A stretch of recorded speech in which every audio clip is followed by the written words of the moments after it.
Welcome to our channel be prepared guys. ఈ రోజు అయితే మనకి గవర్నమెంట్ ఎగ్జామ్స్కి ప్రిపేర్ అవుతూ ఉంటారు కదా, వాళ్ళకి ఏ విధంగా ప్రిపేర్ అవ్వాలి కొంచెం టిప్స్ అయితే చెప్పడం జరుగుతుంది.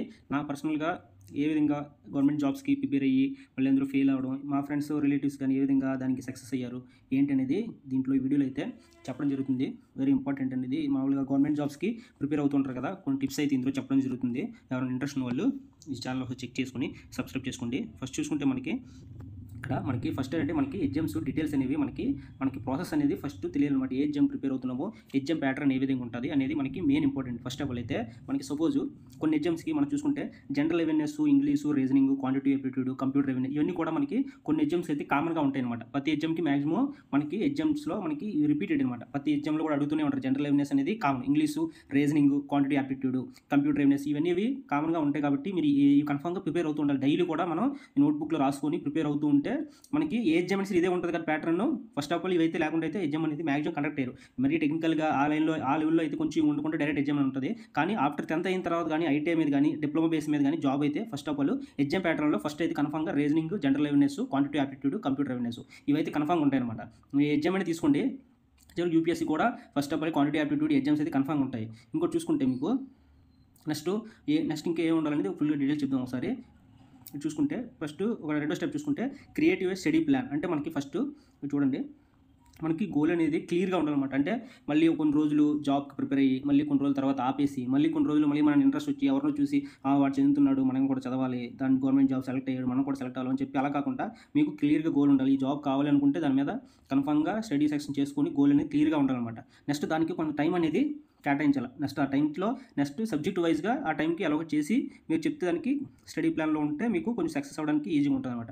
Next consistent, main important consistent అనేది స్టడీ ప్లాన్లో ఉండాలన్నమాట. ఎందుకంటే కొన్ని రోజులు ప్రిపేర్ అయ్యి మళ్ళీ కొన్ని రోజుల తర్వాత ఆపేసి అలా చేసుకుంటే మాత్రం గవర్నమెంట్ జాబ్స్ అనేది చాలా కష్టం అసలు.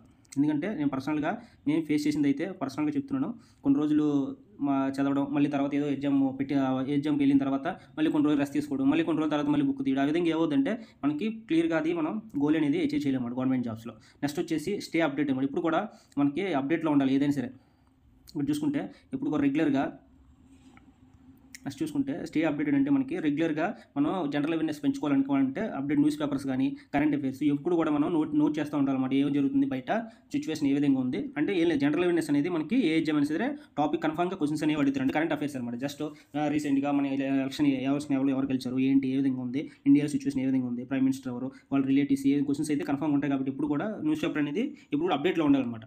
నెక్స్ట్ వచ్చేసి కోచింగ్ మెటీరియల్స్ అంటే స్టడీ మెటీరియల్స్ అనమాట. మనకి స్టడీ మెటీరియల్స్ ఇప్పుడు కూడా అందుబాటులో ఉంటాయి కదా, అవి తీసుకొని అవి ప్రిపేర్ అవుతూ ఉంటారు. మెయిన్ వచ్చేసి మనకు ఆన్లైన్లో కానీ స్టడీ గైడ్లైన్స్ చాలా ఉన్నాయి. గవర్నమెంట్ ఎగ్జామ్స్కి ఆన్లైన్లో చాలా మూక్ టెస్ట్ అయితే కండక్ట్ చేయడం జరుగుతుంది రీసెంట్గా. అవి కూడా మనం స్టడీ చేస్తామని ఫాలో అవుతూ కోచింగ్ మెటీరియల్ తీసుకొని దాన్ని ప్రిపేర్ అవుతున్నప్పుడు చూసుకుంటే మనకి బెటర్గా ఉంటుంది. నెక్స్ట్ మెయిన్ ఇంపార్టెంట్ 5వ టాపిక్ చూసుకుంటే ప్రీవియస్ ఇయర్ పేపర్స్ ఉంటాయి కదా, మెయిన్ పాయింట్ అండి ఇది. నిజంగా చెప్తున్నాను, చాలా బాగా ఉపయోగపడుతుంది. ప్రీవియస్ ఇయర్ పేపర్స్ కానీ మీరు కానీ ప్రిపేర్ అవుతే ఆ స్టడీలో ఆ ప్యాటర్న్ కానీ మీరు ఫాలో అయ్యి ఉంటే కన్ఫామ్గా ఇది గవర్నమెంట్ జాబ్స్ చాలా బాగా యూజ్ అవుతాయి. ఐదో టిప్ మాత్రం మీరు ప్రీవియస్ ఇయర్ బిట్స్ ఉంటాయి కదా, దాన్ని ఫస్ట్ మీరు అంతా ప్యాటర్న్ ఎగ్జామ్ అంతా చదివిన తర్వాత లాస్ట్ ఇయర్ పేపర్స్ కానీ మీరు ఒక ఓన్గా ఏం కూడా చూడకుండా ఒకసారి ఆ పేపర్ని ఒకసారి ఓన్గా చెక్ చేసుకొని మోక్ టెస్ట్ టైప్లో మీరు కండక్ట్ చేసి కానీ అది ఫిల్ చేసి దానిలో మార్క్స్ పాస్ అయితే ఆటోమేటిక్గా మీరు ఫైనల్ ఎగ్జామ్కి మీరు ఈజీగా సక్సెస్ అవుతారని చెప్పడం జరుగుతుంది. ఇది 5వ టాపిక్లో. నెక్స్ట్ 6వ టిప్ చూద్దాం. మేక్ ఇన్ నోట్స్ అనమాట. ఇది చూసుకుంటే మీకు అంటే మనం సపోజ్ కొంతమంది ఏం చేస్తారంటే యూట్యూబ్లో వీడియోలు చూస్తూ ఉంటారు. యూట్యూబ్లో వీడియోలు చూసి మళ్ళీ తర్వాత ఏదో బుక్ చూసుకొని దాన్ని పెట్టుకుంటారు. అలా కాకుండా యూట్యూబ్లో వీడియో చూసుకొని మనం ఓన్గా దానికి రాసుకోవాలన్నమాట. మీకు నోట్స్ మీ హ్యాండ్ రైటింగ్తో మీరు ఎగ్జామ్గా త్వరగా దాన్ని అర్థం చేసుకొని ఆయన చెప్పింది ఫుల్ డీటెయిల్ కాకుండా మీకు ఏమర్థమైందో సమ్మరైజ్ చేసుకొని ఫార్ములాస్ కానీ ఫ్యాక్ట్స్ కానీ నోట్స్ హ్యాండ్ రైటింగ్ మీ ఓన్ రైట్గా రాసుకొని దాన్ని పెట్టుకుంటే మీకు అర్థం అవుతుంది అనమాట. దానివల్ల మీకు యూజ్ అవుతుంది. నెక్స్ట్ ప్రజెంటేషన్ స్కిల్స్ అనేవి మెయిన్ ఇంపార్టెంట్ అనమాట. సపోజ్ మీకు ఒకవేళ ఎగ్జామ్ అయిన తర్వాత కొన్ని ఎగ్జామ్స్కి ఇప్పుడైతే రిటన్ టెస్ట్ ఒకటే పెట్టి కండక్ట్ చేసి డైరెక్ట్గా తీసుకోవడం జరుగుతుంది. కానీ అయితే ఇంటర్వ్యూస్ కూడా ఉంటాయి అన్నమాట. కొన్ని మరి హై కాంపిటేటివ్ ఎగ్జామ్స్కి అయితే కన్ఫామ్గా ఇంటర్వ్యూస్ కూడా ఇవ్వడం జరుగుతుంది. కాబట్టి మోక్ టెస్ట్ కూడా ప్రాక్టీస్ అవుతూ ఉండాలి. నెక్స్ట్ వచ్చేసి మెయిన్ లాస్ట్లో సేఫ్టీ మీద ఫిట్గా ఉండాలి. సపోజ్ కొన్ని ఎగ్జామ్స్ ఉంటాయి, ఎగ్జామ్స్కి ఫిట్నెస్ అనేది మెయిన్ ఇంపార్టెంట్ అనమాట. ఇప్పుడు ఆర్మీ, నేవీ కానీ ఎగ్జామ్స్కి అయితే మనకి ఫిట్నెస్ అనేది చాలా ఇంపార్టెంట్. కాబట్టి ఇప్పుడు కూడా హెల్త్ అండ్ ఫిట్గా ఉండి ఫోకస్ మీద ప్రిపేర్ చేస్తే ఈజీగా మనకి జాబ్ అనేది రావడం జరుగుతుంది. ఇది మెయిన్ గవర్నమెంట్ జాబ్స్ ప్రిపేర్ అవుతున్న వాళ్ళైతే మెయిన్ ఇది ఎగ్జామ్ అనేది ఎలా ప్రిపేర్ అవ్వాలి. First of all main consistency అనేది చాలా ఇంపార్టెంట్. ఎందుకంటే కన్సిస్టెన్సీ లేదంటే అసలు జాబ్ అనేది రావడం చాలా కష్టం గవర్నమెంట్ జాబ్స్ అనేది. ఎందుకంటే నేను పర్సనల్గా ఫేస్ చేశాను.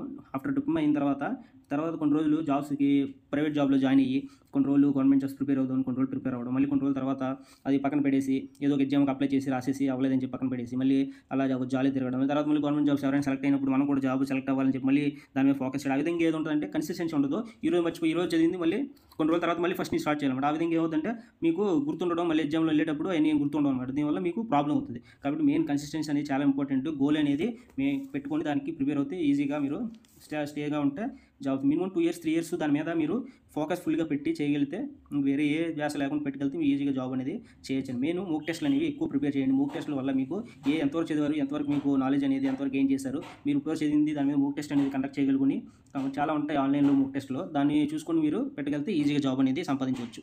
ఇది ఈరోజు టాపిక్ అయితే. ఇంట్రెస్ట్ ఉన్న వాళ్ళు share and subscribe. Thank you.